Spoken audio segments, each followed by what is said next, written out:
सोचिए, 1984 में अगर आप किसी किसान के घर जाते तो सबसे पहले मिलता एक गिलास ताजे दूध का, पीतल या चांदी के लोटे में। वो एक प्रतीक था इज्जत का, आत्मनिर्भरता का और एक समृद्ध भारत का। लेकिन आज वही दूध कहीं गायब हो गया है और उसकी जगह आ गई है प्लास्टिक कप में काली चाय। ये बदलाव सिर्फ एक पेय का नहीं है, ये कहानी है भारत के कृषि संकट की, जो पिछले 3 दशकों से धीरे धीरे बढ़ रहा है। 1991 के बाद जब अर्थव्यवस्था खुली तो खेती भी कॉरपोरेट और बाजार के नियंत्रण में आने लगी। बीज, खाद, कीटनाशक सब निजी हाथों में चले गए और किसान अपनी ही जमीन पर मजदूर बन गया।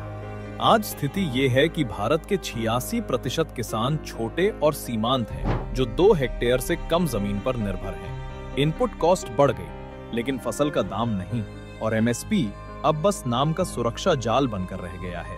एफएओ के आंकड़ों के अनुसार 2010 से 2023 के बीच किसानों की औसत आय की तुलना में इनपुट कॉस्ट 40% तक बढ़ी है। यानी किसान ज्यादा उगा रहा है पर कम कमा रहा है। और विडंबना देखिए, वैश्विक खाद्य निर्यात में भारत टॉप 10 में है, लेकिन ग्रामीण भूख भी यहीं सबसे ज्यादा है।